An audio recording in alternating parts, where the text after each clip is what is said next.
Bonjour, je suis Anita, une pro des sciences et une prodige de la robotique. J'ai gagné d'innombrables trophées, dont un pour avoir fabriqué une réplique parlante de BB-8. Mais c'est le cœur de mon amoureux que je ne peux pas gagner. Tom vient de refuser de m'accompagner au dernier bal du collège. Mais qu'importe, j'ai ma meilleure amie, Barb. Ce sera quand même sympa, on peut y aller ensemble. Nous sommes arrivés au bal pour constater que tout le monde avait un cavalier, sauf nous.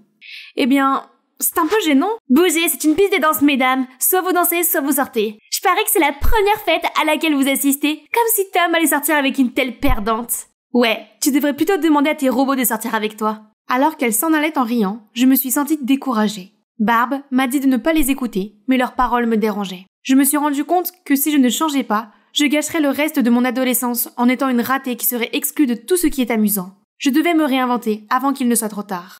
Pendant les vacances d'été, j'ai réfléchi et j'ai compris qu'il n'y avait qu'une seule solution. Je devais inverser le scénario où personne ne savait qui j'étais et c'est l'occasion parfaite pour cela. Le lycée. J'ai délibérément choisi une école située à l'autre bout de la ville. C'est un peu gênant, mais c'est comme ça que je suis sûre de ne croiser personne de mon collège local. Sauf Barb, bien sûr, qui y va aussi avec moi. Hey, vous me reconnaissez ? Je suis toujours Anita. Vous aimez mon nouveau look ? J'ai changé de style, j'ai laissé tomber mes lunettes et tous les trucs de geek pas cool.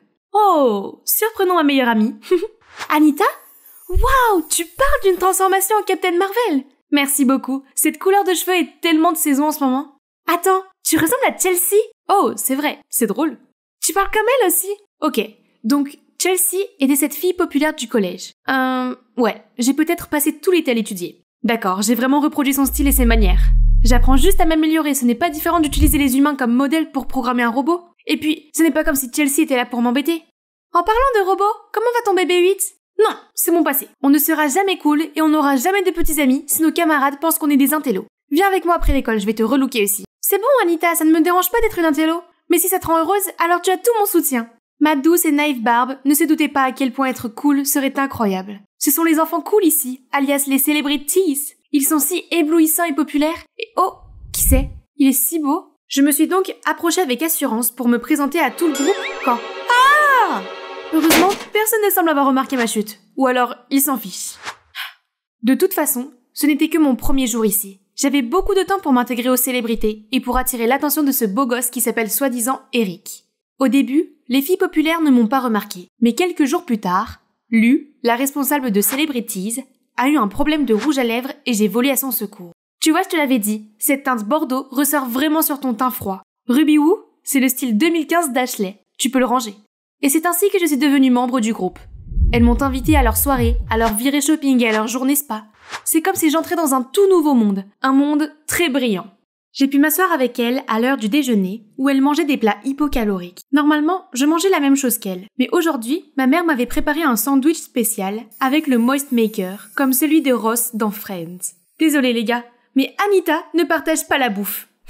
Tu vas vraiment boire ça ? On peut pratiquement voir la graisse et le lactose tourbillonner dedans, c'est dégueulasse. Oh d'accord, on dirait que l'humidificateur va devoir attendre. J'ai regardé autour de moi et j'ai vu Barb partager les incroyables macaronis au fromage de sa mère avec ses nouveaux amis geeks. Je n'ai pas parlé à Barb depuis des semaines. Nous avons essayé de reporter notre rendez-vous car j'avais des manucures avec Lu, la fête de Hailey et toutes ses courses après l'école, qui devenaient de plus en plus chères. Tu ne vas pas acheter ça ? Tu n'as rien acheté ? C'est parce que je ne porte que des vêtements sur mesure en coton égyptien ou au moins en lin de soie. Ok. Dans ce cas, tu peux être notre assistante ?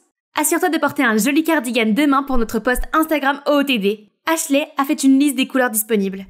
C'est pourquoi j'ai dû utiliser tout mon argent de poche pour ce gilet. Mais ce n'est pas grave. C'est comme ça que les clics populaires doivent être. Et c'est si gentil de leur part de me laisser traîner dans les parages. Je me pavanais fièrement aux côtés des célébrités, ressemblant à merveille à l'une d'entre elles. Les autres élèves nous regardaient bouche bée et ça faisait du bien. Mais soudain, j'ai été prise de vertige. J'ai commencé à trembler et à avoir froid. Puis, c'était le noir complet. Je me suis réveillée à l'infirmerie, devant le visage inquiet de Barb. « Oh bien, tu es réveillée! Ce n'est pas étonnant que tu te sois évanouie. Tu ne manges pas assez. »« Quoi ? Je mange très bien. En plus, être maigre, c'est chic. Je ne discute pas avec toi. Tu as de la chance que ta tête n'ait pas heurté le sol grâce à Eric. » Eric m'a sauvée. Il a dû m'attraper comme dans un film romantique. Ce régime est incroyable. Sans lui, je ne me serais pas retrouvée dans les bras d'Eric. Plus tard, j'ai essayé de le remercier, mais il a mis ses écouteurs et est parti. Et je ne l'ai jamais vu à aucune des fêtes des célébrités ou quoi que ce soit d'autre. Un type aussi sexy que lui traîne probablement avec une clique encore plus cool et s'intéresse à des filles encore plus populaires. Je dois faire plus d'efforts. Mais mon côté geek n'allait pas rester refoulé. Une fois, Ce type a critiqué Spider-Man 2099, mon personnage préféré. Le mec ne comprend pas comment fonctionne le multivers, et son costume est nul. Tu te fous de moi? Comme si tu savais comment ça marche. Et son costume incorpore la technologie Parker, a des caractéristiques de furtivité et des araignées soucoupes qui explosent. Ok, calme-toi la nouvelle. C'est juste un mec bizarre qui saute en spandex. C'est ça, reste cool. Les enfants cool ne s'intéressent pas aux super-héros. Heureusement, tous les autres semblaient distraits. Je me suis retournée pour regarder et j'ai vu qu'ils étaient déjà attroupés autour d'une nouvelle gamine avec un énorme sac à dos, un t-shirt de bande dessinée et un jean. Hein? C'est comme si je me retrouvais au collège. Quand j'ai réussi à regarder de plus près, j'ai failli tomber en état de choc. C'était Chelsea. Pourquoi la jolie et populaire Chelsea aurait-elle fait un virage à 180 degrés sur son apparence? J'ai essayé d'éviter Chelsea, mais une fois, alors que j'essayais d'approcher Eric, elle est apparue et il lui a parlé. Chelsea connaît-elle Eric? Depuis quand? Comment se fait-il que... Ah! Le temps s'est arrêté alors que je fixais ses grands yeux rêveurs. Mais... Vous tombez encore amoureux l'un de l'autre? Tu ferais mieux de rester dans ses bras. Je me suis éloignée rapidement et j'ai croisé Chelsea. Nos regards se sont croisés. Est-ce qu'elle m'a reconnue? Elle n'a rien dit. Mais est-ce que j'ai vu un sourire en coin? Je devais savoir si Chelsea m'avait vraiment reconnue. Alors je me suis tournée vers Barb. C'était un peu gênant car nous ne nous étions pas parlé depuis longtemps. Mais heureusement, Barb a été cool et m'a dit qu'elle essayerait de le savoir. Nous avons bavardé un peu, puis elle m'a demandé. Nous allons toujours au Comic-Con le 7, n'est-ce pas? Oui, bien sûr, j'ai hâte. J'étais excitée par Comic-Con, jusqu'à ce que, quelques jours plus tard, les celebrities fassent une grande annonce. Ils allaient assister au concert de Conan Gray, le 7. Est-ce que tu viens? Ou est-ce que tu as une convention d'intello tragique à laquelle tu dois aller? Hein? C'est étrangement spécifique. J'ai paniqué et j'ai dit oui au concert. Nous devions donner de l'argent à Ashley le lendemain, et elle se chargerait d'acheter les billets de tout le monde. Mais grâce à ce cardigan hors de prix, comment suis-je censée me payer ça? Je suppose qu'il y avait un moyen de payer. Le fonds Comic-Con de Barb et moi, qu'on économise depuis le collège. Je ne faisais qu'emprunter et j'allais certainement rembourser. Le lendemain, les célébrités se sont réunies pour discuter du concert. Du coin de l'œil, j'ai vu une Barb à la mine déconfite. Qu'en est-il de notre plan? Est-ce que tu viens de dépenser toutes tes économies pour un concert qui ne t'intéresse même pas? Je suis désolée, je te promets que je te rembourserai. J'ai juste besoin de temps. Alors, tu as aussi dépensé ma part? Comment tu peux? Je me suis sentie très mal. Je n'ai jamais voulu contrarier mon amie comme ça. Je voulais juste m'intégrer. Seulement, après ce jour, je me suis retrouvée malheureuse avec les célébrités. Plus je passais du temps avec elles, plus certaines choses me faisaient douter de la dynamique de ce groupe. Par exemple, elles parlaient beaucoup de l'importance d'être respectueuse de l'environnement, mais elles commandaient des Uber Eats presque tous les jours et achetaient constamment de nouvelles pailles réutilisables et des tasses Stanley mignonnes. De plus, c'était toujours Lu qui décidait, et elle parlait même des membres de leur propre groupe derrière leur dos. Je me suis souvent retrouvée à chercher Barb et à me sentir coupable. Sur le chemin du retour, je traînais des pieds, me sentant mal, lorsque je suis passée devant un magasin d'électroménager. J'ai vu des élèves de l'équipe de robotique de mon école qui se débattaient avec leurs droïdes, et je leur ai donné un coup de main. Si tu veux l'argent de mon déjeuner, prends-le. Mais laisse Gers Brosna tranquille, s'il te plaît. Nous avons travaillé dur dessus. J'ai essayé de leur expliquer que je voulais juste les aider, mais ils ont continué à me repousser. Je me suis regardée en face et j'ai compris que je n'étais pas la bienvenue, parce que j'avais tout abandonné pour ressembler à une célébrité, mais je n'avais pas l'impression d'en être une. J'avais laissé les célébrités bousculer les autres. Était-ce vraiment la vie que je voulais? Ce week-end était censé être la journée spa avec les célébrités, alors je suis allée au centre commercial pour demander à Lu mon billet de concert. J'allais le vendre et rembourser Barb, mais quand je suis arrivée, j'ai vu Chelsea avec eux. Mais elle avait l'air à nouveau cool. Je ferais mieux d'y aller, mais trop tard. Chelsea m'a rattrapée et a dit à tout le monde. Les gars, regardez qui est là.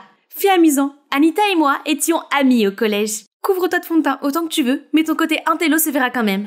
Tout le monde s'est mis à rire, et c'est là que j'ai compris que tout le monde était dans le plan de Chelsea pour me dénoncer. Je voulais partir, mais j'avais encore besoin de mon billet. Bien sûr, tu peux le récupérer, mais à une condition. Lave-toi ton déguisement de Chelsea et redeviens la petite fille pathétique que tu étais. Elles m'ont donc demandé de me laver les cheveux dans une bassine décorative d'un magasin Luche, sous les yeux confus de tout le monde et de leur caméra de retransmission en direct. J'ai ravalé ma fierté et je l'ai fait, pour Barb. Et par la suite, Lu est revenu sur sa parole. En fait, je l'ai donné à Chelsea. Pas de chance? Oups, dommage que je n'ai jamais accepté le marché que Lu avait conclu avec toi. Je me suis sentie envahie par la panique et la honte. J'ai couru et je suis tombée sur quelqu'un. Eric. Voyant que j'étais bouleversée, il m'a emmené boire un café et discuter. Dès que nous nous sommes assis, j'ai fondu en larmes et je lui ai raconté que j'avais tout perdu. Ma popularité, ma dignité, mes amis. Tout a commencé à s'écrouler quand Chelsea est apparue tout à coup. Et l'effet domino a pris le dessus. Chelsea? J'ai toujours su qu'elle était méchante, mais je n'aurais jamais pensé qu'elle irait aussi loin. Comment peux-tu être amie avec elle? Quoi? Non, ce n'est pas ce que tu crois. Tu ne me reconnais toujours pas? Qu'est-ce que tu veux dire par reconnaître? Il m'a alors révélé qu'il venait de mon collège. J'étais secouée, mais en plissant les yeux, je me suis rendu compte qu'il m'était vaguement familier. Ouah, la puberté t'a frappé comme un camion. Pareil pour toi. Oui, non, ce n'était pas la puberté pour moi. J'étais marquée émotionnellement par le fait d'être exclue, et j'ai eu peur de rater des trucs cool. Alors je me suis transformée en clone de Chelsea pour être populaire. C'est insensé. Mais si ça veut dire quelque chose, je préfère l'ancienne toi. C'est super de te voir dans cette école, mais quand j'ai vu que tu avais changé et que tu avais rejoint les célébrités, j'ai eu un peu d'appréhension. Mais pour de vrai, je mourrais d'envie que tu me remarques. J'étais très surprise. Il m'aimait bien depuis le début. Soudain, Chelsea est intervenue. Pourquoi c'est toujours elle? Je me suis transformée pour lui ressembler. Tu as dit que tu aimais les filles intello. Alors pourquoi pas moi? Qu'est-ce que tu racontes? Chelsea aimait bien Eric? Alors elle a vraiment copié mon look? Et pour cette raison? Je suis désolée, Chelsea, mais ce sont mes sentiments. Je n'arrive pas à croire que tu m'aies rejeté 2 fois pour cette petite intello. Et elle ne se ressemble même plus. Chelsea, il n'a jamais été question d'apparence. Il s'agit de ce qu'elle est. Au milieu de tout ça, j'ai enfin compris quelque chose. J'étais bien comme ça. Je n'avais pas besoin d'être autre chose. J'ai changé d'école et je me suis transformée en abruti pour toi. Ah! Tu as de la chance cette fois. En regardant Chelsea partir, j'ai réalisé à quel point j'étais constamment anxieuse et sur les nerfs à l'idée d'avoir foiré en traînant avec les celebrities. Les moments de bonheur avec de vrais amis, où je pouvais être moi-même, me manquaient. Pendant tout ce temps, j'ai cru que j'avais raté tout ce qui était amusant. Mais en fait, je n'ai rien raté du tout. La vraie façon d'avoir une belle adolescence, c'est de la passer avec des gens qui vous apprécient vraiment, et de faire des choses que vous aimez vraiment. J'ai remercié Eric, puis je suis partie. Je devais d'abord faire quelque chose d'important. Je suis rentrée chez moi et j'ai réparé mon bébé 8. Puis je l'ai emmené chez Barbe. Désolée, Barbe. Je suis vraiment désolée, Barbe. J'avais tellement envie d'être cool que j'ai oublié ce qui comptait vraiment. Tu me manques et notre amitié me manque tellement. Tu m'as manqué aussi. Et j'ai vu cette vidéo humiliante et je voulais juste savoir si tu allais bien. Après réflexion, je te pardonnerai si tu me donnes ton bébé 8. Impossible, car je le vends en ligne pour me faire de l'argent et te rembourser. Je l'ai seulement emporté ici pour rendre mes excuses plus significatives. Ça a marché? Nous nous serrons toutes les deux dans les bras. Les jours suivants, à l'école, j'ai fait de mon mieux pour arranger les choses. Je suis revenue à mon ancienne image, avec une légère amélioration. Je ne peux pas laisser mes talents d'esthéticienne se perdre maintenant. Et j'ai ressorti tous mes trucs d'intello. Je me suis présentée au club de robotique, et cette fois, j'ai pris confiance en moi et j'ai immédiatement réparé leur robot. Je t'avais dit que je pouvais t'aider. Ne jugez pas un livre par sa couverture. C'est le travail des celebrities. Regarde-toi, toute heureuse et souriante avec ton genre de nerd perdant. Oui, je suis heureuse, alors que tu as déjà essayé et échoué à être l'un d'entre nous. Tu te souviens? Être une nerd, ce n'est pas seulement une question d'apparence, c'est aussi ce qu'il y a à l'intérieur. Au fait, comment s'est passé le concert? J'ai entendu dire que ton comportement fanatique t'avait fait expulser. Ça a l'air passionnant. Chelsea et les célébrités avaient l'air furieux en partant. Mais je m'en moquais, car j'étais enfin de retour à ma place. Oh, ça fait plus d'1 an. Et cet endroit est toujours le même. Je me suis dit. Soudain, j'ai remarqué un homme qui marchait devant moi. Il me semblait si familier. Est-ce que ça pourrait être lui? Alex! Je me suis précipitée vers lui et j'ai attrapé son bras. Il va certainement m'entendre cette fois. Mais quand il s'est retourné, oups, j'ai réalisé que ce n'était pas Alex, mais un inconnu. Martin Anderson. J'étais tellement gênée que je n'ai même pas pu le regarder dans les yeux. Désolée, ai-je murmuré en courant vers l'ascenseur. Ça doit être le destin. On se rencontre à nouveau. J'étais à l'extérieur du bâtiment quand j'ai entendu une voix. Je me suis retournée et il était là, le type que j'avais rencontré ce matin. « Bonjour, je m'appelle Martine », a-t-il dit et il m'a tendu la main. Avant que je puisse réagir, j'ai entendu quelqu'un m'appeler. C'était Tom, mon meilleur ami qui vient du Vietnam. J'avais un rendez-vous à midi avec lui, mais j'avais presque oublié. « Oh, je suis Lindsay, c'est super de vous voir. » Puis j'ai rapidement dit au revoir à Martine et je me suis précipitée vers Tom. Lindsay, comment se passe ton nouveau travail? Et qui était ce type là-bas? Je me suis sentie si triste quand il m'a demandé ça. Je le connais pas vraiment. C'est juste qu'il ressemble tellement à quelqu'un de mon passé. Tom a roulé les yeux. Quelqu'un de ton passé? Oh, allons. Ne dis pas que c'est ton pathétique petit ami qui t'a abandonné au Vietnam. Eh bien, qu'est-ce que je pouvais dire?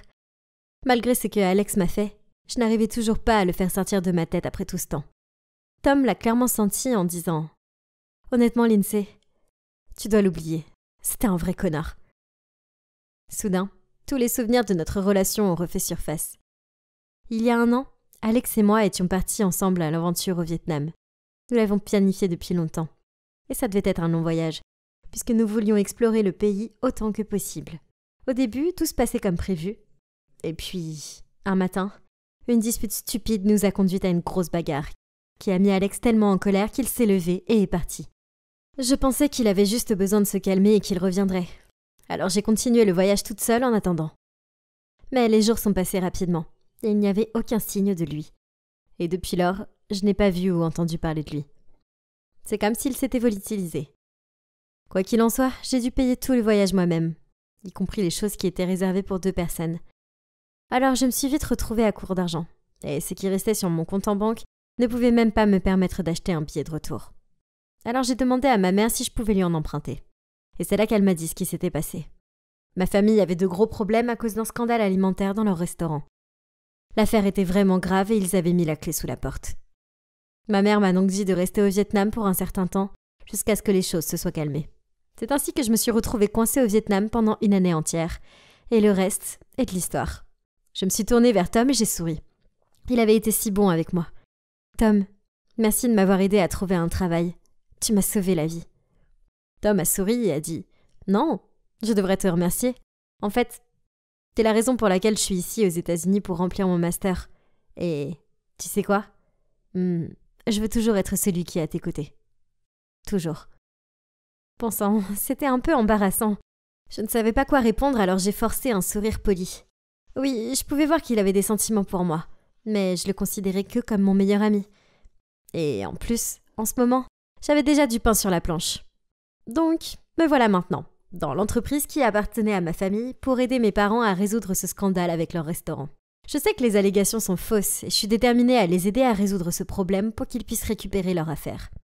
En attendant, je dois travailler sous les ordres du nouveau PDG, Monsieur Garcia. Bien, bonjour, précieuse princesse de la famille Stewart. Oh, Monsieur Garcia, ça fait longtemps que je n'ai pas vu ses yeux vifs.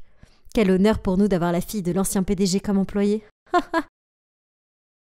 Ah, j'ai oublié de le mentionner, mais devinez quoi? Il se trouve que cet homme impoli est l'oncle d'Alex. Alors oui, c'était amusant. Et il y a quelque chose que je n'arrive pas à me sortir de la tête. La disparition d'Alex s'est produite exactement au même moment où l'entreprise de ma famille s'est effondrée. Coïncidence ou... J'irai au fond des choses. Depuis lors, j'ai fait beaucoup d'efforts dans mon travail, en espérant trouver des indices. Mais Monsieur Garcia n'a jamais failli à me causer des ennuis sans fin. Heureusement, Martine était à mes côtés. Oui, c'est vrai, ce type que j'avais rencontré par hasard lors de mon premier jour de travail. Il m'a tellement soutenue. Il m'a même apporté le dîner quand je faisais des heures supplémentaires. Je veux dire, c'est trop mignon.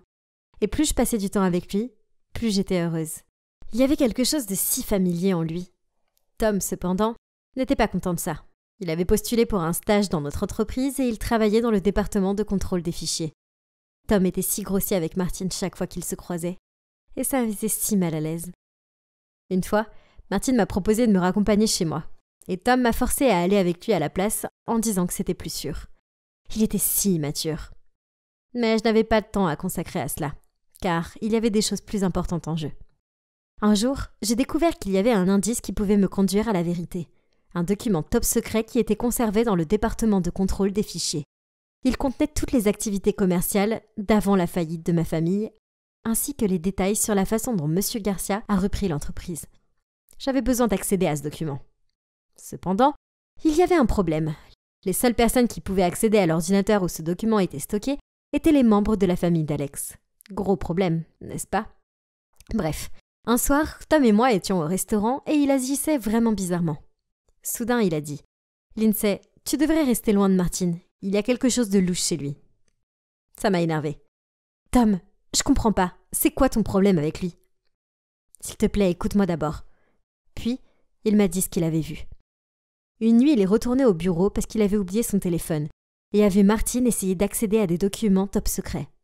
« Demande d'accès, avait dit Martin. « Veuillez fournir le code d'accès, avait répondu le serveur. « Alexis Joseph Garcia, a-t-il dit avec confiance. Et le scanner d'iris a commencé à fonctionner. « Bienvenue, monsieur Garcia.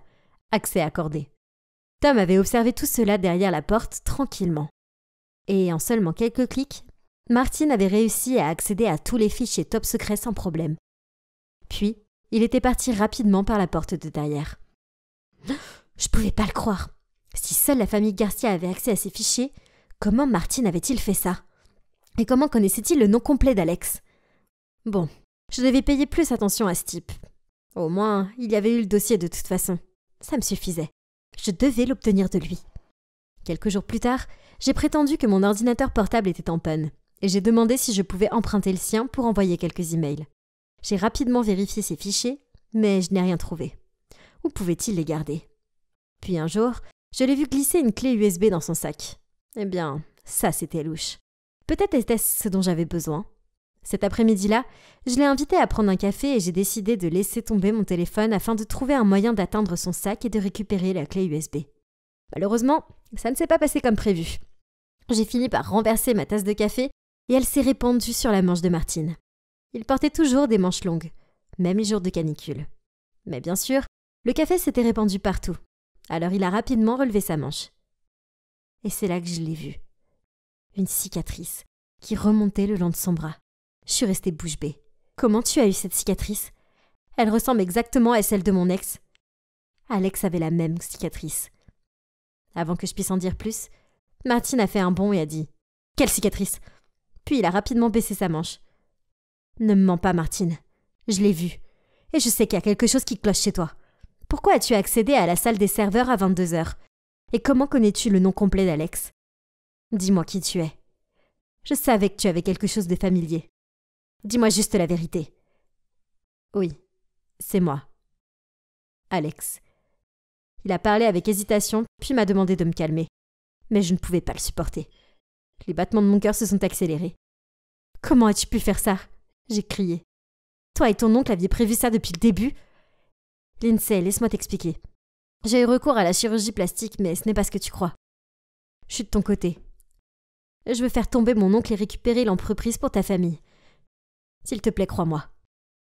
Puis Martine, ou devrais-je dire Alex, m'a raconté toute l'histoire. Il s'est avéré que M. Garcia a tout planifié pour saboter l'entreprise de ma famille, et il a profité d'Alex pour l'aider à le faire. Lui, M. Garcia, a même inventé une histoire selon laquelle il y avait eu une querelle entre nos deux familles et que mon père avait essayé de causer la faillite de la famille d'Alex, ce qui avait poussé ses parents au bord du désespoir. Bien sûr, ça a mis Alex en colère, et il était protecteur de sa famille, et ça a nourri en lui un fort désir de vengeance. Mais après avoir aidé son oncle à reprendre l'affaire de ma famille, il a découvert que non seulement M. Garcia n'était pas son oncle, mais que lui-même, Alex, était aussi un orphelin. Apparemment, M. Garcia n'avait aucun lien biologique avec Alex, et il ne savait rien des parents défunts d'Alex. Cet homme malveillant manipulait les gens à son avantage de toutes les façons possibles. Alex était dégoûté d'avoir été utilisé et trompé de la sorte. Il a donc entrepris de se venger de son soi-disant oncle en changeant son identité et en révélant tout ce qui s'était passé pour rendre justice à ma famille. Il m'a ensuite montré tout ce qu'il avait obtenu grâce à des dossiers classés. Tous les coups bas que M. Garcia avait utilisés pour saboter et prendre le contrôle de l'entreprise. Il avait même mené l'entreprise sur une voie obscure en faisant des tas de bêtises illégales. Mais Alex m'a dit qu'avant de devenir Martine, il avait acheté un certain nombre d'actions et qu'il allait maintenant me les transférer pour que je puisse reprendre l'entreprise de ma famille. Je pouvais pas le croire. J'ai immédiatement montré toutes les preuves au conseil d'administration et tout de suite les choses ont été résolues.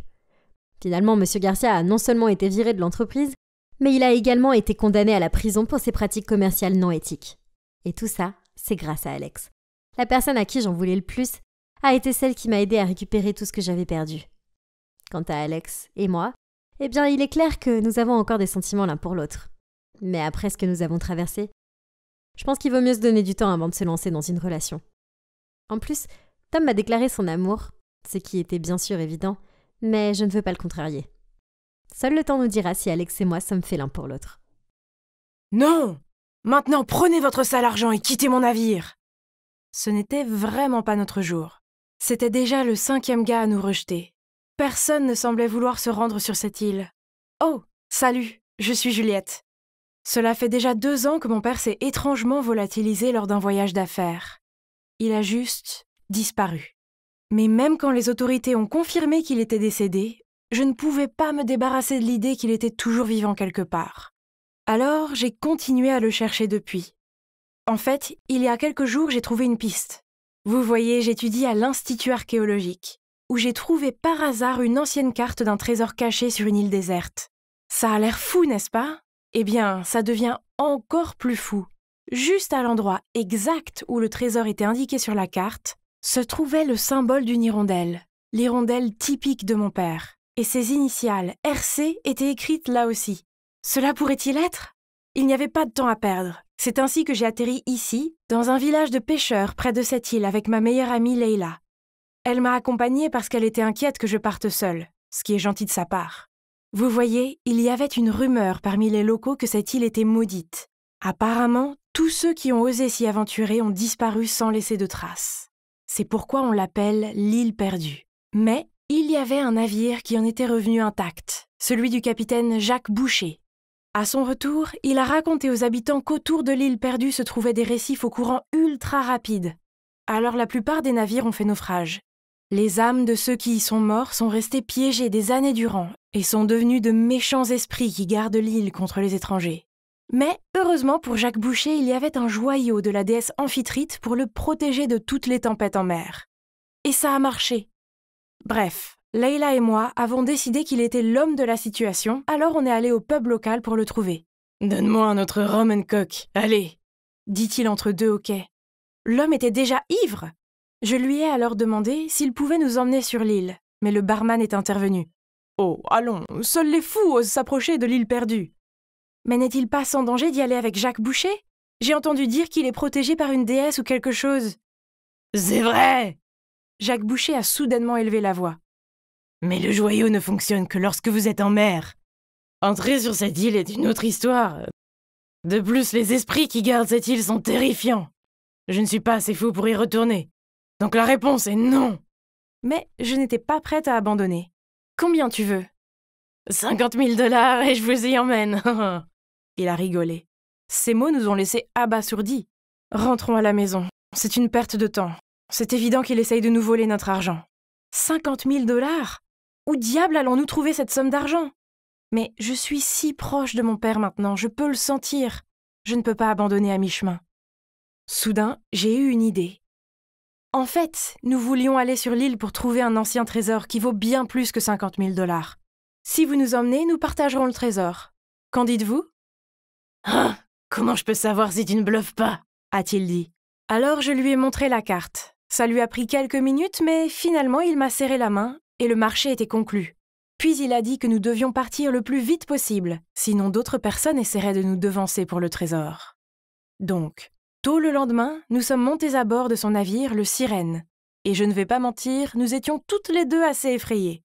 Les autres marins étaient assez coriaces, et seul l'un d'entre eux s'est distingué en nous souriant joyeusement. Il s'est ensuite approché et a proposé de porter nos bagages. Il était si gentil comparé aux autres. Qu'est-ce qui est si drôle? Je m'appelle Simon, au fait. Oh, rien, c'est juste que tu n'as pas vraiment l'air d'être à ta place ici. Eh bien, je n'ai pas vraiment le choix. Mon père est le capitaine. Il est son fils? Mais il ne ressemblait en rien à Jacques Boucher. Il pouvait clairement voir que j'étais surprise, car il a dit « Tout le monde réagit comme ça. C'est vrai, je ne lui ressemble pas beaucoup, n'est-ce pas ?» Je me suis retournée, réalisant que Leila était juste là à nous attendre. Elle avait un sourire en coin et n'arrêtait pas de me taquiner pendant que Simon nous conduisait à notre chambre. « Depuis quand ton genre d'homme est devenu les marins ?» J'ai juste secoué la tête en riant. C'est vrai qu'il était plutôt mignon, mais ce n'était pas le but du voyage. Nous nous sommes installés, mais cette nuit-là, je n'ai pas pu dormir du tout. J'ai décidé de monter sur le pont pour contempler les étoiles. C'était étrangement calme là-bas. Mais soudain, j'ai entendu un bruit venant de l'autre côté du bateau. Je suis rapidement allée voir et j'ai trouvé Simon appuyé sur la balustrade. Il a probablement du mal à s'endormir lui aussi. Nous avons donc fini par bavarder toute la nuit et je lui ai dit pourquoi je devais me rendre à l'île perdue. Il m'a regardé dans les yeux et m'a dit « Je suis sûre que tu vas retrouver ton père. Je sais que tu peux le faire. » Il avait l'air si sincère et chaleureux que mon cœur a fait un bond. Le lendemain, à midi, nous avons atteint l'île et elle était aussi terrifiante que Jacques Boucher l'avait dit. Des rangées de rochers déchiquetés émergeaient de la mer, et les vagues s'écrasaient si fort que j'ai cru que nous allions faire naufrage en une seconde. Le bateau était secoué si violemment, je ne pensais vraiment pas qu'on s'en sortirait. Mais nous avons réussi. Après avoir failli heurter les rochers à plusieurs reprises, nous avons fini par nous en sortir, et je n'ai jamais été aussi heureuse de voir la terre ferme. Cependant, il y avait encore beaucoup de difficultés à surmonter. La première nuit sur l'île, je dormais dans ma tente quand un bruit de pas venant de l'extérieur m'a réveillée. J'ai rapidement ouvert la fermeture pour voir qui était là et c'est alors que j'ai vu une silhouette sombre se précipiter dans les buissons. J'ai eu tellement peur que j'ai crié et réveillé tout le monde. Après vérification, nous avons réalisé que tous nos sacs et la nourriture que nous avions laissés dehors avaient été volés. Peut-être que les fantômes de cette île maudite essayent de nous faire fuir. J'ai senti Leila frissonner à côté de moi, tandis que je faisais de mon mieux pour avoir l'air sereine. Mais Simon a soudainement pris la parole. Que feraient les fantômes avec de la nourriture? C'était manifestement des hommes. Des singes. Oui, c'était manifestement des singes, pas vrai, fiston? En fait, ils vont probablement revenir. Alors on ferait mieux de garder les yeux ouverts. Pour le reste de la nuit, nous nous sommes relayés pour garder les tentes. Puis, une fois le soleil levé, nous avons remballé notre camp et continué notre voyage à travers la jungle. Juliette, y a-t-il vraiment des fantômes sur cette île? Les fantômes n'existent pas, Leila, j'ai dit. Mais ensuite, je me suis trouvée à crier. Ma jambe droite a glissé et soudain, je suis tombée dans un trou. Heureusement, Simon était à proximité et a attrapé mon bras juste à temps. J'ai rapidement regardé en bas et j'ai vu qu'il y avait des dizaines de pieux en bois aiguisés au fond du trou. Mais qu'est-ce que c'est que ça? Mais ce n'était pas le seul piège. En traversant l'île, nous avons tous été pris dans un piège à un moment ou à un autre. Des filets ou des pièges en corde, cette île maudite avait plus d'un tour dans son sac. Heureusement, personne n'a été sérieusement blessé, mais c'était quand même totalement flippant. Cette nuit-là, je me suis dirigée vers la tente de Simon pour le remercier de m'avoir sauvée, et dès qu'il m'a vue, il m'a attirée dans un coin caché et m'a dit « Il y a quelque chose que je dois te dire. Je ne suis pas le vrai fils de Jack Boucher. » « Simon !» Jack Boucher a soudainement crié de loin. « Viens ici tout de suite !»« Je te parlerai plus tard. Cache cette boussole et ne dis rien à personne. » Avant même que je puisse comprendre ce qui se passe, il est parti. Un autre choc m'a frappé quand j'ai vu le symbole de l'hirondelle et les initiales de mon père gravées sur le couvercle. Hein? Comment a-t-il eu ça? Simon connaissait-il mon père? 1 milliard de questions ont envahi mon esprit, mais à ce moment-là, Simon était déjà parti garder le camping avec son père. Le lendemain matin, après n'avoir pratiquement pas dormi, j'ai décidé que je devais trouver Simon et obtenir des réponses. Alors que je le cherchais, un groupe d'étrangers a débarqué des arbres. Ils ressemblaient à une sorte de peuple de la jungle, avec des cheveux touffus et des barbes et portaient des vêtements en lambeaux. Ils ont entouré notre camp et ont commencé à nous menacer. J'avais tellement peur, je ne pouvais pas bouger un muscle. « Juliette, Leila, courez !» Simon a crié, et j'ai réussi à m'en sortir. J'ai attrapé mon sac et la main de Leila, et j'ai couru après lui et Jack Boucher. Nous avons fini par trouver une grotte, et nous nous y sommes abrités. Elle était cachée au fond des arbres, et nous avons prié pour qu'ils ne nous trouvent pas.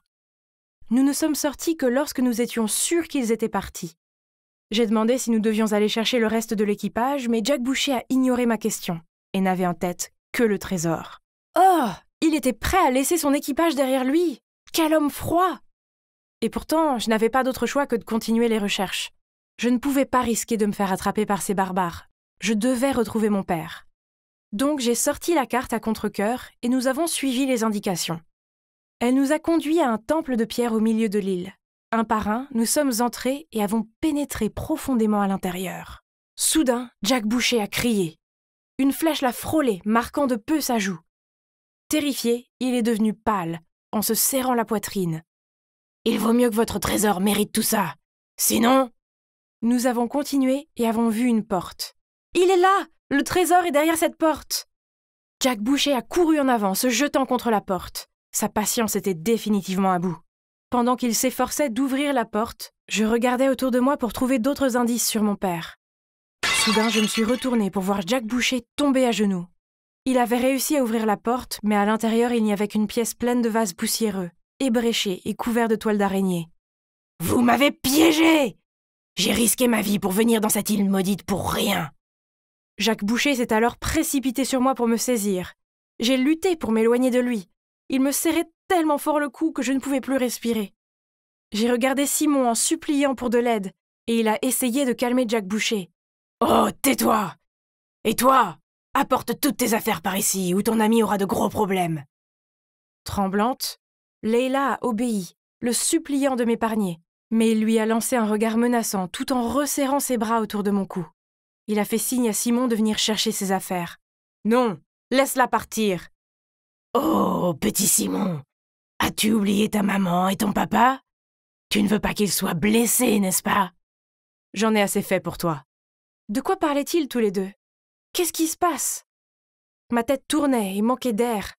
J'ai progressivement perdu conscience et je me suis évanouie. Quand je me suis réveillée, je me suis retrouvée sur le bateau, entourée de Leila, Simon et... Papa? Est-ce que je rêve? C'est vraiment toi? Mes yeux étaient brouillés par les larmes. Je me suis précipitée vers mon père et l'ai serré dans mes bras. Puis j'ai découvert ce qui s'était passé.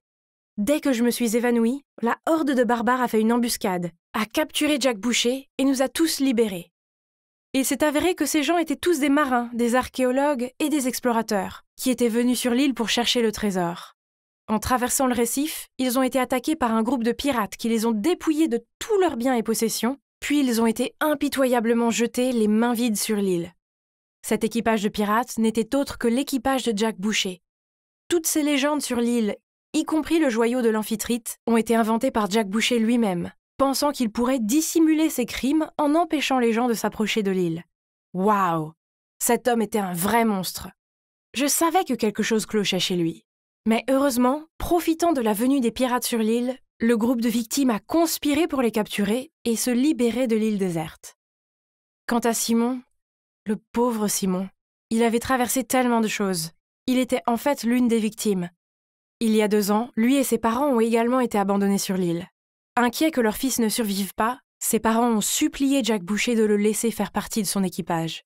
Voyant que Simon était fort et en bonne santé, Jack Boucher a accepté, à une condition, que si jamais il le trahissait, ses parents seraient exécutés. Grâce à Simon, les victimes ont pu survivre jusqu'à ce jour. Chaque fois que le bateau s'approchait de l'île, il mettait de la nourriture et des produits de première nécessité dans un tonneau et le laissait flotter jusqu'au rivage. Plutôt malin. Oh, et ce n'est pas tout. Quand Simon était sur l'île, il avait rencontré mon père.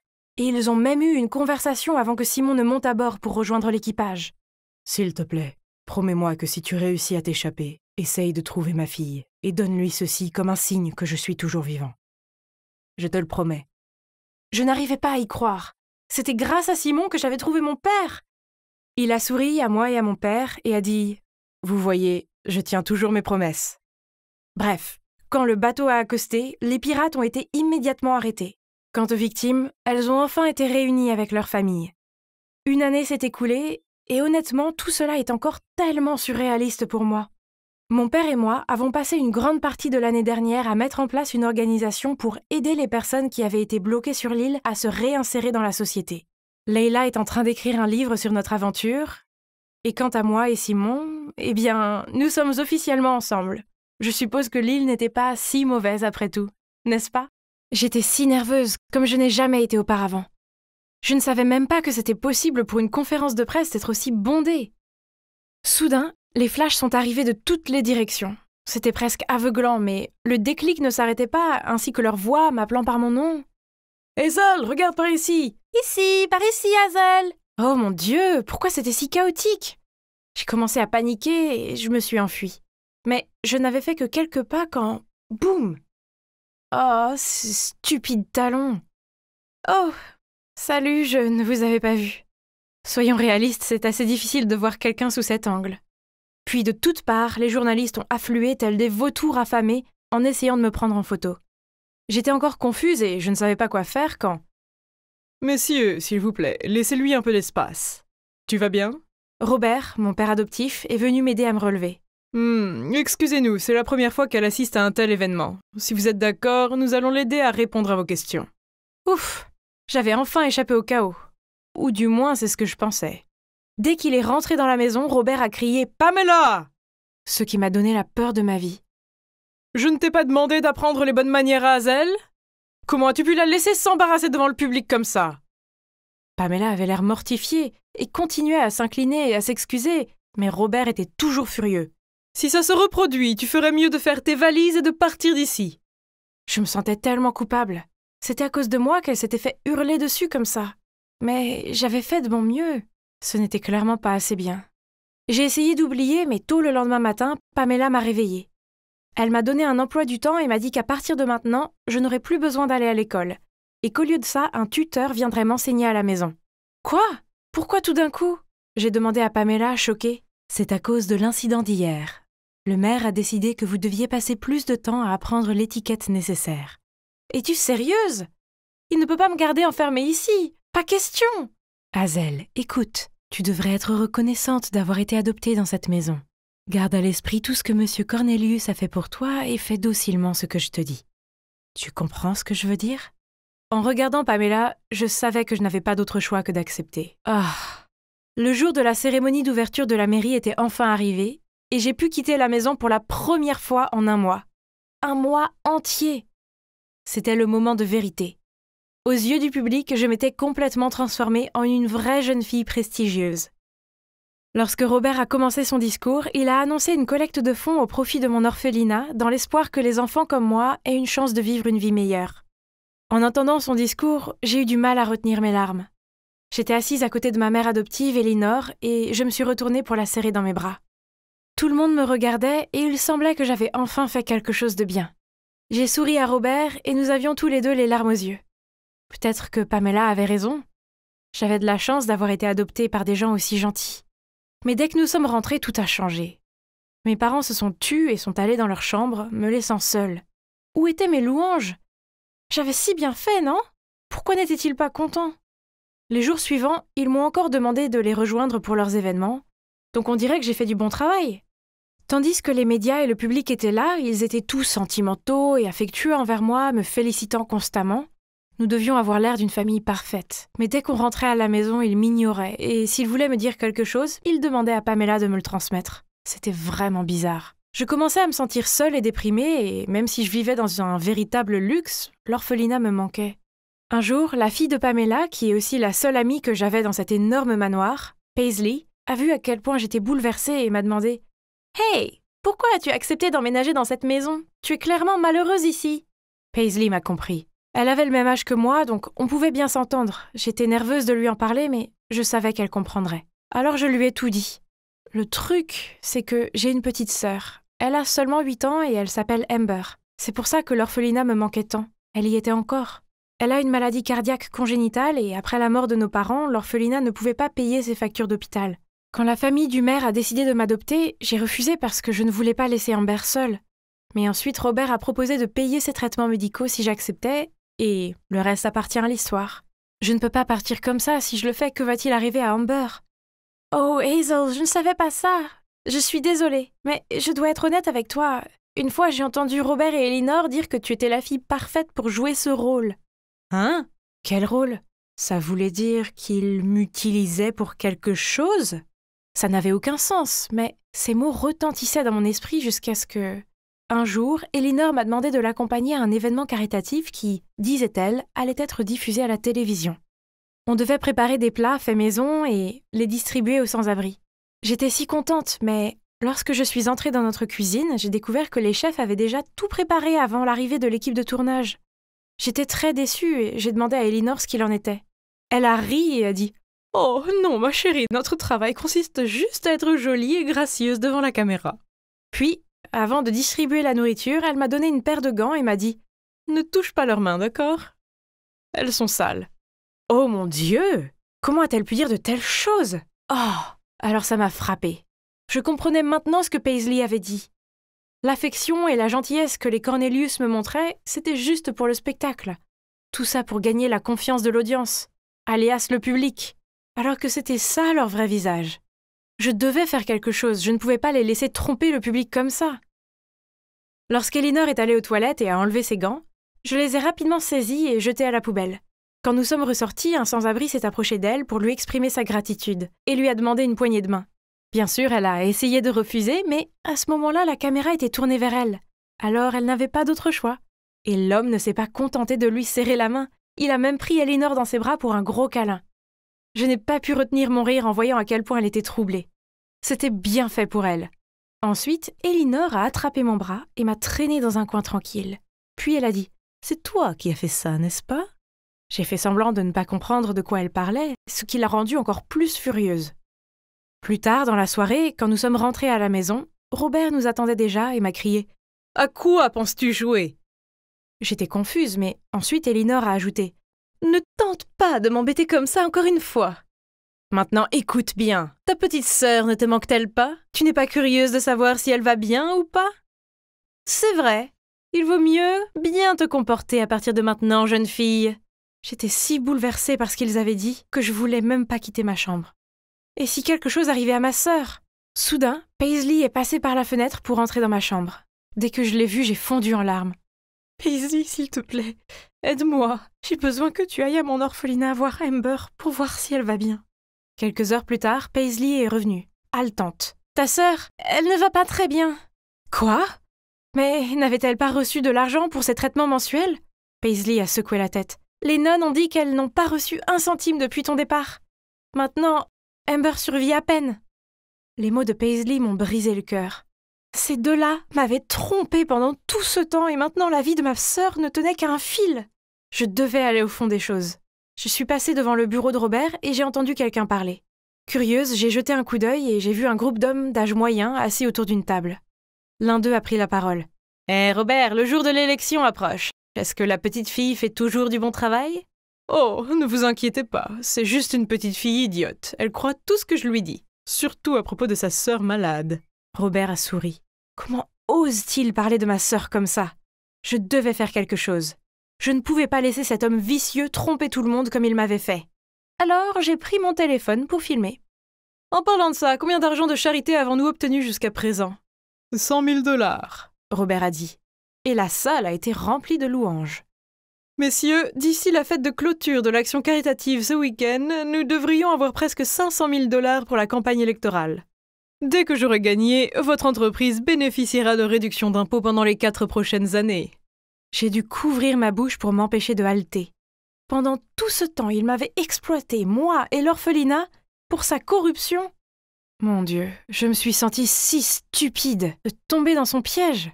Soudain, mon téléphone a sonné. « Qui est là ?» Robert a crié et s'est précipité vers la porte. Oh non, paniqué, j'ai couru, mais pas assez loin, avant que je trébuche et que le téléphone s'envole de ma main. Robert et ses hommes m'ont rattrapé, ont pris le téléphone et ont effacé toutes mes preuves. Ils m'ont même confisqué le téléphone. Il s'est tourné vers moi et m'a dit « Je t'ai déjà prévenu, n'est-ce pas ?»« Tu es un menteur !» j'ai crié. « Tu n'as pas payé 1 centime à ma sœur !» Robert a grogné. « Qui t'a dit ça ?» Mais tout ce qu'il avait comme réponse était mon silence et mon regard irrité. Furieux, il m'a traîné jusqu'à ma chambre. « Servante, apportez-moi les clés de sa chambre !» Et il m'a enfermée à l'intérieur. Jusqu'au jour de la fête de clôture de l'association caritative, où ils allaient annoncer la somme d'argent qu'ils avaient perçue. Ce jour-là, tout le personnel était sorti du manoir. Soudain, j'ai entendu qu'on déverrouillait ma porte. Je me suis cachée derrière l'armoire. « Hazel, où es-tu » Oh, c'était juste Paisley. Elle a trouvé un moyen de me faire échapper du manoir et m'a dit de courir directement à l'orphelinat. Mais non, je devais d'abord démasquer ce vieux renard rusé, Robert. Quand je suis arrivée à l'événement, Robert était en train de faire son discours. J'ai immédiatement couru vers la scène, pris le micro et raconté à tout le monde son plan diabolique. Mais je n'étais pas de taille. Avant que je puisse finir, la sécurité m'a traînée hors de la scène. Et Robert avait déjà pris le contrôle de la situation. « Mesdames et messieurs, je suis vraiment désolée pour le comportement de ma fille. La raison pour laquelle nous avons décidé de l'adopter était sa maladie mentale.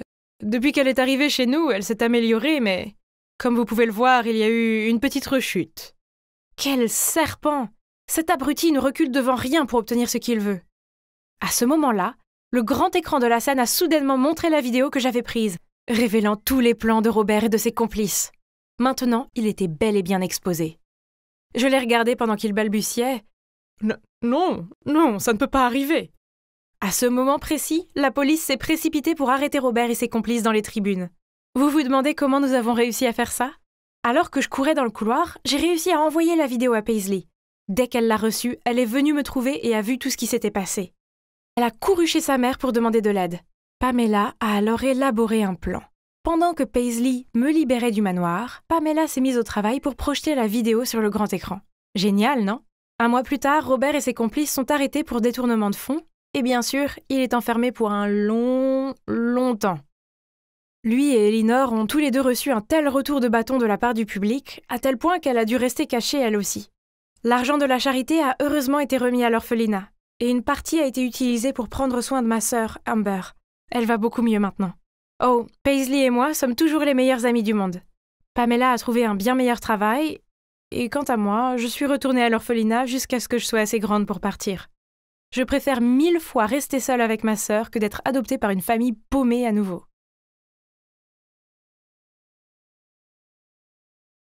Donc me voilà en train de pratiquer cette pose délicate. Je ne dois pas tomber. Rose, redresse ton dos, accroche-toi. Tu peux le faire. Sébastien, mon professeur de yoga. Vous voyez ça? Il y a plus d'une dizaine de personnes dans cette classe, pourtant, il n'encourage que moi. Cela voudrait-il dire qu'il m'aime bien? Je n'avais pas besoin de me regarder dans un miroir pour savoir que mes joues étaient rouges. Au fait, je m'appelle Rose. J'ai 18 ans, je suis célibataire.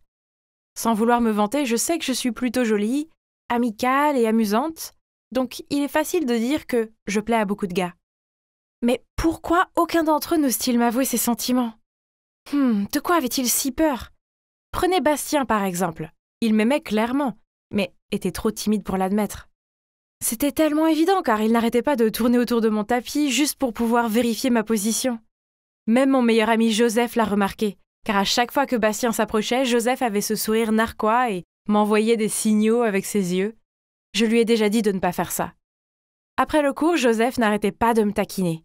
Il m'a dit que Bastien avait des sentiments pour moi et qu'il avait juste besoin d'un coup de pouce. Bien que je lui ai dit à contre-cœur d'arrêter, il a insisté pour être l'entremetteur en envoyant un texto à Bastien à mon sujet. « Bastien, pourquoi n'invites-tu pas Rose à sortir? Vous êtes vraiment mignons tous les deux. » « Enfin, tu sais que ça ne marcherait pas. »« Ah, pourquoi pas? » Parce que Joseph, c'est de toi que je suis fou. Je n'allais pas bien. Quel était le problème des hommes autour de moi?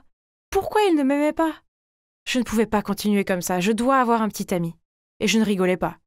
Après avoir fait des recherches en ligne, j'ai trouvé un coach d'amour pour me sauver de ma tragique situation de célibataire. Alors Martin, mon coach, est super beau. Il a des abdos de 6-pack et son business cartonne. Il a aidé des centaines de célibataires tristes à trouver l'amour. Assez flashy pour faire confiance, non? Pourtant, j'étais assez nerveuse quand je l'ai rencontré. Vous savez, ce sentiment qu'un thérapeute vous juge avant de vous soigner.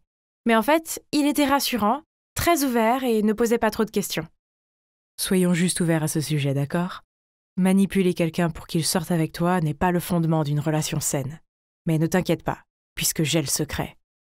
Le premier jour, et selon Martin, j'avais besoin d'apprendre à aborder de nouvelles personnes. Je suis assez timide, donc prendre l'initiative était difficile pour moi. Mais Martin m'a appris un truc. Quand je vois un mec mignon, je dois l'approcher dans les 3 secondes. Mon cerveau n'aurait pas le temps de réfléchir, d'analyser, puis de me dissuader et de finir par rater ma chance. D'accord, un mec mignon était là, à regarder son téléphone. Je ne dois pas trop réfléchir. 1, 2, 3, partez. Salut! Salut? Donc je viens de te voir et je pense que tu es vraiment mignon. Je suis là pour te dire bonjour. Merci de penser que mon petit ami est mignon, mais il est pris. J'ai paniqué. Puis je me suis précipitée vers Martin et j'ai bafouillé. Je ne peux pas. Hé, c'était un succès. Tu entraînes ton esprit et ton corps à agir, vas-y. Pas question. Devrions-nous passer à l'étape suivante? Et c'était ça la prochaine étape. J'avais besoin de commencer une conversation dans cet endroit où tout le monde était prêt à discuter. C'est simple, Rose. Mets-toi dans une humeur bavarde, va vers eux et fais-leur un compliment. Mais assure-toi que c'est sincère, sinon ça ne comptera pas, d'accord? J'ai compris. J'ai repéré un homme assis seul, alors j'ai marché vers lui. « Hey, j'aime bien ta bague !»« Oh mon Dieu, était-ce une alliance ?» Ne t'inquiète pas, je suis célibataire. Et est-il si difficile de penser à quelque chose pour me complimenter? Ah, tu es plus intelligent que tu en as l'air. Eh oui, il est parti. Quel genre de compliment était-ce? Martin s'est assis dans un coin et m'a regardé passer d'un gars à l'autre et bégayer une série de compliments terribles. Tu as bien fait, Rose, ne te décourage pas. Maintenant, quand tu verras quelqu'un que tu aimes, tu seras plus naturel. Martin a dit que le langage corporel est un élément crucial pour maintenir une conversation. Donc le plan était de pratiquer cela à la fête d'anniversaire de Joseph. Martin ne pouvait pas être là en personne, mais nous sommes restés en contact via mes écouteurs Bluetooth afin qu'il puisse me guider. La mission d'aujourd'hui était d'initier un contact physique avec quelqu'un pour qu'il se sente à l'aise avec moi. Tous ceux qui me connaissent savent que je ne suis pas douée avec ça, alors je leur ai donné des claques bizarres dans le dos. Hé, j'ai entendu un « aïe ». Est-ce que tu les frappes? J'ai dit juste un léger coup. Je ne pense pas pouvoir faire ça, je suis trop timide et maintenant les gars me lancent des regards étranges. Martin a dit que cette fois, je devais laisser les gars prendre l'initiative et les choses viendraient naturellement. D'accord, je vais essayer une dernière fois. Ce garçon que j'aime bien, Nathan, est au bord de la piscine, mais il est dans un groupe. Rien à craindre, tu le feras venir à toi. Maintenant, écoute et suis. Je me suis dirigée vers le bar en faisant en sorte que Nathan me voyait. Je me suis assise aussi naturellement que possible, j'ai établi un contact visuel avec lui et j'ai souri. « Oh Martin, c'est stupide, il ne me connaît même pas !»« Attends un peu. »« Oh mon Dieu, il me fait un signe, dois-je venir maintenant ?»« Non, fais-lui un signe. »« D'accord, tu devrais en assumer la responsabilité, Martin. » J'ai fait signe à Nathan, puis à ma grande surprise, il s'est levé et a commencé à marcher vers moi. « Aide-moi, que devrais-je faire ?» Fais un petit sourire, puis dis « Je veux juste te dire bonjour. »« Quoi ? C'est tout ?» Mais il se rapprochait et je n'avais pas le choix. « Je veux juste te dire bonjour. »« Et je veux avoir ton numéro, ma belle. » Je n'y croyais pas, c'était un vrai succès. On s'est envoyé des textos toute la nuit, on s'entendait tellement bien, il flirtait carrément avec moi. C'est complètement fou. Mais 2 semaines se sont écoulées et je n'ai plus de ses nouvelles. Je ne cessais de regarder mon téléphone en attendant un appel de Nathan, mais il ne l'a jamais fait. Alors j'ai immédiatement appelé mon coach pour l'aide. Prête pour la mauvaise nouvelle, donc ça veut dire qu'il ne t'aime pas. Même un homme occupé comme Napoléon pourrait encore écrire des milliers de lettres d'amour romantiques à sa Joséphine. S'il était intéressé, il trouverait un moyen. Et je pense aussi qu'il n'est pas le bon type pour sortir avec. Quoi ? Nathan est un gentil gars. Peut-être qu'il est juste super occupé ? Après, Noël est arrivé et je ne pouvais juste plus attendre. J'ai trouvé le courage d'inviter Nathan à sortir, mais devinez quoi ? Il m'a invité chez lui pour profiter de Noël avec sa famille à la place. Oh waouh ! Il voulait me présenter à sa famille, c'était énorme ! Cela signifiait qu'il prenait vraiment notre relation au sérieux, n'est-ce pas ? Mais quand nous sommes arrivés chez Nathan, à ma grande surprise, ce n'était qu'un petit appartement et clairement pas assez grand pour toute une famille. En voyant mon air confus, Nathan m'a dit que sa famille avait dû changer ses plans et sortir, ce qui était mieux car nous aurions plus de temps ensemble. Soudain, j'ai vu la silhouette d'une fille en robe rouge dans sa chambre. Nathan m'a immédiatement éloignée et a dit « Ah, c'est ma servante. Comme c'est ennuyeux, tu veux aller à l'hôtel pour qu'on puisse passer plus de temps seul ? Vraiment ? Il pensait que j'étais née hier ? » J'ai refusé immédiatement et Nathan a commencé à changer d'attitude. « D'accord, mais je ne peux pas te raccompagner chez toi. J'ai quelque chose d'urgent, mais je vais t'emmener à l'arrêt de bus le plus proche. » Je ne me suis jamais sentie aussi stupide. Martin avait raison, Nathan n'était pas sérieux avec moi. Il voulait juste m'utiliser. Mais qu'est-ce qui n'allait pas ? J'ai fait tout ce que j'ai pu, mais j'ai continué à échouer encore et encore. Personne ne m'aimait. J'ai appelé Martin en larmes et il a fini par venir me chercher en voiture, même au réveillon de Noël. Je me sentais comme la personne la plus tragique qui soit. Martin était si patient. Il a allumé la radio si fort et n'a rien dit jusqu'à ce que j'ai fini de pleurer et que je me sois calmée. Tu as encore mal lu les signaux, hein ? Comment j'aurais pu savoir ? Eh bien, je ne dis pas cela pour me faire de l'argent, mais vu la situation actuelle, je pense que tu dois m'embaucher pour plus longtemps que tu ne le penses. Ma vie amoureuse était peut-être pourrie, mais au moins j'avais Martin. Il est mon espoir. C'était le meilleur coach car il n'a pas hésité à répondre à mes questions et à mes appels, que ce soit aux heures de bureau ou à minuit. Puis un soir, j'étais sortie avec mes amis et j'ai bu un peu trop de vin, j'ai téléphoné à Martin et j'ai bafouillé un tas de bêtises d'ivrogne. Il est immédiatement venu me chercher et m'a ramené chez moi en disant qu'il devait s'assurer que je rentrais en toute sécurité. Il était si sympa. J'ai ressenti quelque chose, mais puis je me suis rassurée qu'il était juste gentil. Mais Joseph a insisté que Martin agissait comme ça seulement parce qu'il m'aimait bien. Après avoir vu tout ce qu'il a fait, tu dois encore t'interroger sur ses sentiments. Quelle idiote. Crois-moi, je ne me trompe pas cette fois. Monsieur Sixpack est certainement fou de toi. Bravo. En y réfléchissant, cela avait du sens. Alors j'ai commencé à traquer mon coach sur les réseaux sociaux et à rêver de lui toute la journée. Puis, en suivant les conseils de Martin, que je devais avouer mes sentiments, le soir de la Saint-Valentin, j'ai préparé moi-même une boîte de chocolat et je les ai apportés chez lui. J'ai pris une profonde inspiration, puis j'ai sonné à la porte. Mais ensuite, je l'ai vu à la porte en train de tenir la main d'une autre fille. J'ai dit maladroitement « Tu ne m'aimes pas ? Je veux dire, tu m'as appris que quand un mec aime une fille, il sera toujours là pour elle. Tu es venu me chercher au milieu de la nuit. Tu m'as toujours écoutée et réconfortée quand j'étais triste. Tu m'as même acheté du thé chaud quand j'ai mes règles. Est-ce que tout ne correspond pas ? Rose, je voulais juste être gentille. Désolée, mais tu as confondu les signaux encore une fois. » J'étais complètement abasourdie. Je ne pouvais pas supporter l'idée de revoir Martin, plus jamais. Alors je l'ai bloqué de ma vie. Les jours suivants, j'étais dans une variété d'états émotionnels, du stress extrême, du chagrin, du cœur brisé, de l'embarras, puis de la déception à cause de mon illusion inutile. J'ai lutté contre l'insomnie presque chaque nuit et j'ai essayé d'enterrer mes sentiments en mangeant de la malbouffe. À peine 2 semaines plus tard, je me suis regardée dans le miroir, j'avais des cernes sous les yeux, ma peau était sèche et squameuse. Je me sentais gonflée et paresseuse la plupart du temps. Me voir ainsi me rappela quelque chose que Martin avait dit. Comment peux-tu t'attendre à ce que quelqu'un d'autre t'aime si tu ne t'aimes pas toi-même? Je savais que je devais changer, alors j'ai commencé à manger plus sainement, à faire de l'exercice et à trouver du temps pour moi. Et vous savez quoi? Ça a marché. Maintenant, je peux enfin dire que je vois ma propre valeur et je ne permettrai plus jamais à un homme de me maltraiter. Et si cela signifie que je vais rester célibataire, alors ce sera comme ça. Je suppose que je dois beaucoup à Martin. Je veux dire, il m'a beaucoup appris. Maintenant, même si je suis toujours célibataire, j'en profite. Il y a des choses bien plus importantes que d'avoir un petit ami, n'est-ce pas? Mais attendez, est-ce que ce barista me faisait un clin d'œil? Oh mon Dieu, il y a un post-it avec son numéro sur ma tasse de café. Que devrais-je faire? Hey, sortir avec un gars du café est une affaire risquée. Pourquoi, coach? Imagine qu'un jour votre relation tourne mal et que tu veuilles une tasse de café pour soulager ton cœur, mais tu dois également le voir ici. Gênant, hein? Vraiment un pro. Mais alors, pourquoi fais-tu cette conversation gênante? Rose, je suis peut-être un love coach, mais même moi, je me trompe parfois. Quand il s'agit de mon cœur, toutes les théories sont absurdes. S'il te plaît, montre-moi comment aimer naturellement. Eh bien, comme vous pouvez le voir, je sors avec mon coach d'amour. Mais maintenant, notre amour ne s'applique à aucun cliché. Au lieu de ça, nous restons nous-mêmes et nous sommes tous les deux plus heureux que jamais. Si vous êtes dans une crise d'amour, ne vous inquiétez pas. Laissez l'amour arriver quand il sera temps et suivez votre cœur. C'est une habitude de vous asseoir sur les étrangers à votre première rencontre? Ah, quel abruti! Je vais bientôt lui montrer qu'il s'en prend à la mauvaise fille. C'est bon, s'il vous plaît, ne le frappez pas. Ne t'inquiète pas. Et ça, c'est pour avoir agressé un enfant. Non, non, vous vous trompez. Il m'a juste sauvée de ses agresseurs. Et il m'apprenait juste à me défendre contre eux. Oh mon Dieu, je pensais... C'était juste parce que le sac du garçon était par terre et que ce type tenait son bras comme s'il allait le frapper.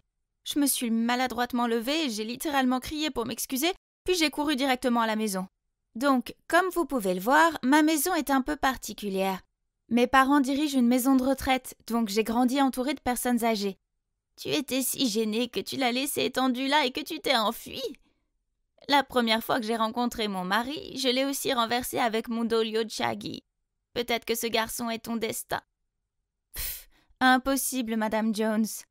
Soudain, mon père est passé devant nous en soufflant. Oh non, je connais ce regard. Quelque chose n'allait pas. Ces derniers temps, nos finances ne sont pas très bonnes. Je l'ai suivi et je l'ai trouvé en train de parler à un homme dans la cour. En me voyant, l'homme m'a fait un signe.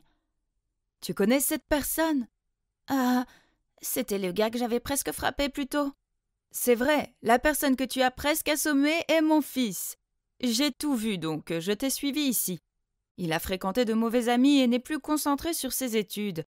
Je veux que tu le remettes dans la bonne direction. » Je ne veux pas être une baby-sitter. Je suis désolée. C'est dommage pour cette maison de retraite, non? On dirait qu'il va falloir fermer bientôt. Bien que, si tu changes d'avis, ça ne me dérange pas d'être un sponsor majeur. C'était insensé. Donc tout ce que j'avais à faire était de garder un œil sur son fils, et tous les problèmes de la maison seraient résolus? Papa a dit que je ne devais pas le faire si je ne voulais pas. Mais comment pourrais-je dire non? Ok, je vais le faire. Alors, dans quelle école vais-je être transférée? Mon Dieu, tout est si brillant ici. Mais si j'avais le choix, ce serait la dernière école de la ville que je voudrais fréquenter. Je suis entrée dans la classe et je me suis assise dans un siège libre au fond de la classe. J'étais sur le point de m'asseoir quand... Ah! Un type a tiré la chaise sur le côté et m'a fait tomber sur les fesses. Une main est apparue pour me relever, mais quand j'ai voulu l'attraper, elle s'est immédiatement retirée, me laissant assise là, embarrassée, pendant que tout le monde se moquait de moi. Oups, désolée. Je ne dois donner la main que lorsqu'on me la demande, n'est-ce pas? Ah, c'était Bastien. J'ai rapidement retrouvé mon visage froid, je me suis assise et j'ai mis mes écouteurs, faisant comme si je n'avais pas entendu les commentaires des autres élèves sur mon look rustique. Cette fille semble intéressante. Comme d'habitude, 1000 $ pour la conquérir en un mois. Marché conclu. Bastien m'a lancé un regard et a ricané. Facile, marché conclu. Alors c'est comme ça que ça va être, hein? Heureusement que je n'avais pas encore allumé ma musique. Donc j'ai entendu toute la conversation. Laisse-moi t'aider et te faire un peu d'argent de poche alors, Bastien.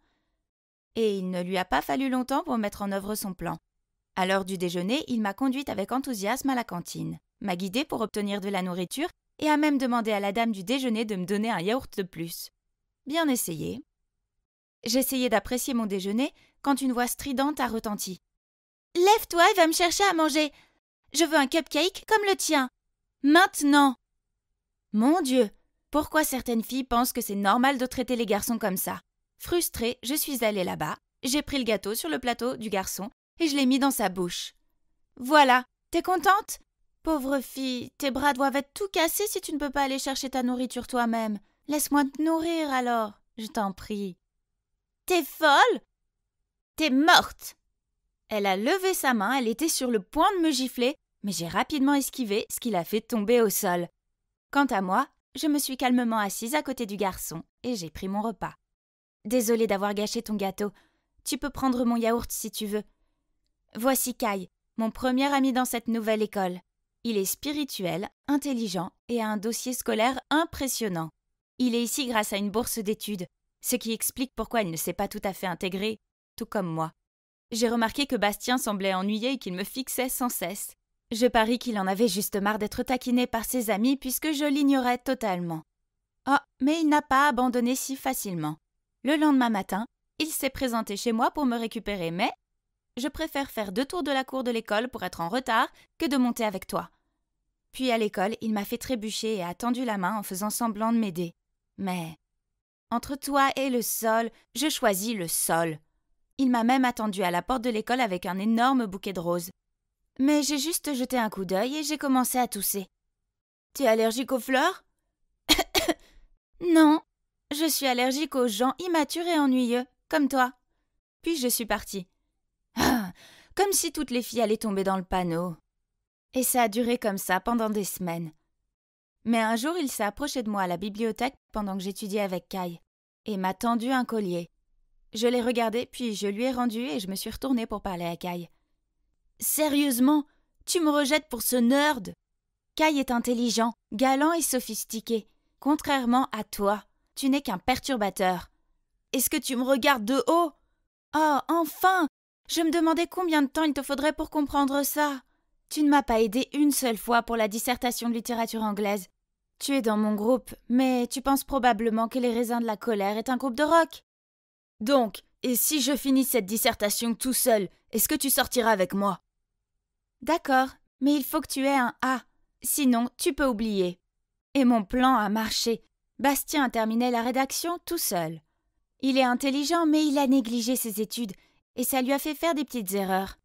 Lorsqu'on lui a rendu sa rédaction, son visage s'est décomposé. Il a eu un B, et même s'il savait que c'était fini, il est resté en classe pour relire les commentaires du professeur. Il me semble que c'était la première fois qu'il faisait vraiment l'effort de faire quelque chose. Qu'est-ce qui va pas? Toujours dans le déni de ton échec? Bastien s'est détourné sans me regarder. Le garçon riche qui a perdu au jeu pour la première fois avait l'air si mignon. Donc j'ai mis un cadeau avec un message sur le bureau de Bastien. Inutile de dire, il était aux anges. Il contenait des vêtements que je lui ai achetés et une invitation à un bar pour le week-end. Pourquoi vous vous demandez? Oh, vous allez voir. Ce samedi soir, Bastien s'est montré dans la tenue que je lui avais offerte, et il avait l'air tout sauf content. Ah. Je peux pas entrer en portant ça, c'est tellement vieux jeu. Mes amis vont se moquer de moi. Tu as invité tes amis aussi? Pour prouver que tu as gagné le pari, n'est-ce pas? Si tu gagnes ces 1000 $, j'aurai une part. Tu le savais déjà? Je ne faisais que plaisanter au début, mais maintenant... Allons-y maintenant. T'inquiète, on va pas rester ici très longtemps. Je l'ai traîné à l'intérieur et immédiatement ses amis n'ont pas manqué l'occasion de me taquiner. Ça y est, le poisson a mordu à l'hameçon? Oui, je suis piégée. Donne-lui vite les 1000 $. Sa famille est en faillite et a besoin d'argent. Quoi? Tu mens. Regarde, il porte des vêtements donnés. Même ses vêtements de marque ont été vendus. Et j'ai fait un clin d'œil à Bastien et il a immédiatement réagi. Prête-moi de l'argent, j'ai besoin d'un endroit où rester, d'une voiture de sport et d'argent de poche aussi. À ce moment-là, ses amis sont devenus méchants. Ils lui ont dit qu'il n'avait plus le droit de faire partie de leur groupe. Tu n'avais pas à faire ça. Je savais qu'il ne traînait avec moi que pour l'argent. Mais c'est comme ça que sont les gens. Ah, pourquoi pensait-il comme ça? Il n'a jamais dû être soigné et aimé correctement. Débarrasse-toi de ce visage. C'est un rendez-vous, après tout. Laisse-moi me rattraper. Je connais un bar qui correspond à cette tenue. Donc, j'ai traîné Bastien à notre fête du soir. J'ai dit que j'avais emmené un ami pour donner un coup de main. Et les personnes âgées lui ont fait faire toutes sortes de choses. Madame Hastings lui a demandé d'accrocher les guirlandes électriques. Monsieur Dubois l'a appelé pour couper du bois pour le feu de camp. Et Monsieur Duchamp voulait qu'il goûte sa bière artisanale. Et la seconde d'après, Bastien était déjà sur scène à jouer de la batterie. Ah, ça faisait longtemps qu'on n'avait pas eu un jeune volontaire. Ce garçon a l'air bien, n'est-ce pas? J'ai vu la façon dont il te regarde. Il ne me convient pas. J'ai haussé les épaules en réponse et je me suis soudainement sentie déçue. Oui, j'aimais ce nouveau côté de lui, mais nous étions toujours différents. Le lendemain matin à l'école, j'ai encore vu Bastien traîner avec ses amis avares. On dirait qu'il n'avait pas appris la leçon. Frustrée que tous mes efforts aient été inutiles, j'ai ouvert mon casier. C'était quoi cette note? Retrouve-moi à la bibliothèque à 18h quand tout le monde sera parti. J'ai une surprise pour toi. B. Je ne devrais peut-être pas être comme ça, n'est-ce pas? L'attendre à la bibliothèque pendant des heures jusqu'à ce que tout le monde parte, nerveuse et excitée. Mais dès que la dernière personne est partie, les lumières se sont soudainement éteintes et la porte de la bibliothèque s'est refermée. Qu'est-ce qui se passe? Est-ce que le mot ne venait pas de Bastien? J'ai crié de peur. C'est vrai, j'excelle peut-être dans les arts martiaux, mais je déteste le noir. D'une main tremblante, j'ai pris mon téléphone pour appeler Bastien. Puis je me suis effondrée de peur en sanglots. À ce moment-là, le bruit de la porte qui se déverrouille m'a fait sursauter. Dès que la porte s'est ouverte, j'ai couru pour me réfugier dans les bras de Bastien. « Tu vas bien? Je ne peux pas croire que Chloé ait fait ça. Je t'avais dit de ne pas t'approcher d'eux. »« Hein? Ce n'était pas la voix de Bastien? »« Flora, tu vas bien? Oh mon Dieu, c'est Kai qui a ouvert la porte pour me sauver. Mais je pensais que... » Alors je l'ai rapidement lâché et je me suis enfuie toute gênée. C'est étrange. Quand j'étais en danger, la première personne à laquelle j'ai pensé était Bastien. Est-ce que ce serait possible que... je l'aime vraiment? À ce moment-là, mon téléphone a sonné. C'était mon père. Madame Jones avait eu une crise cardiaque et devait être opérée immédiatement. Mais le coût de l'opération était si élevé. Où pouvait-on trouver cet argent? Ah oui, le père de Bastien. Alors je l'ai appelé. Bonjour, est-ce que c'est Monsieur Maurice? Bastien ne traîne plus avec ses amis et fait ses devoirs. J'ai vraiment besoin de l'argent maintenant. S'il vous plaît, c'est urgent. Est-ce que tu te sers de moi pour faire du commerce avec mon père? Mon Dieu, on dirait que Bastien a entendu toute la conversation. Donc je suis juste ton outil pour gagner de l'argent. Et tu m'as dressé comme un animal de compagnie. C'est pas ça. Nous parlerons plus tard. Il n'y a pas de temps pour tes pensées égoïstes en ce moment. Je dois y aller. J'ai couru comme une folle vers l'hôpital. Mes parents étaient désespérés et l'argent n'était pas encore arrivé. Alors j'ai rappelé Monsieur Maurice. Tu m'as dit que Bastien avait changé. Et si c'est le cas, pourquoi vient-il de recevoir une amende pour excès de vitesse et résistance à la police?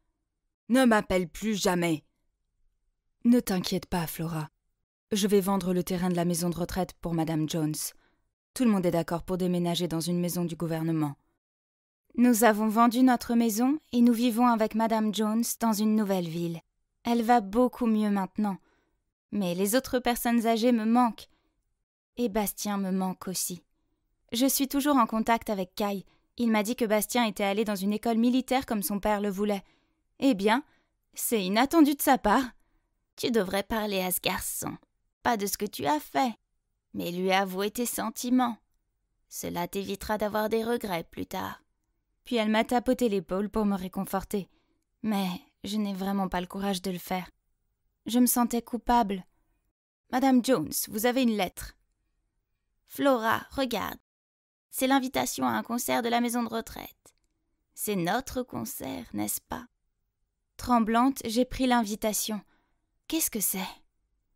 J'ai poussé le fauteuil roulant de Madame Jones jusqu'à la maison de retraite Sunflower. Quand nous sommes entrés, nous avons tous éclaté en sanglots. Tout le monde était là. Tout ça, c'est grâce à Bastien. C'est un garçon si gentil. Il nous a trouvés et nous a construit une maison de retraite de rêve. Toi et Flora étiez le cadeau surprise que nous avions préparé pour lui, mais dès qu'il vous a vues toutes les deux, il s'est enfui. » En entendant cela, je me suis précipitée vers le portail. Une voiture m'a dépassée. Mon instinct m'a dit que c'était lui. J'ai couru après lui et crié de désespoir. « Bastien, attends! Je t'aime bien! Je t'aime vraiment bien !» Mais la voiture a rapidement disparu. Je me suis effondrée désespérément dans la rue, les larmes coulant sur mon visage. Et j'ai continué à murmurer. « Je t'aime vraiment bien. » « Qu'est-ce que tu dis ? Dis le plus fort !» Je me suis retournée en sursautant. C'était Bastien. Il était en uniforme militaire et me souriait affectueusement.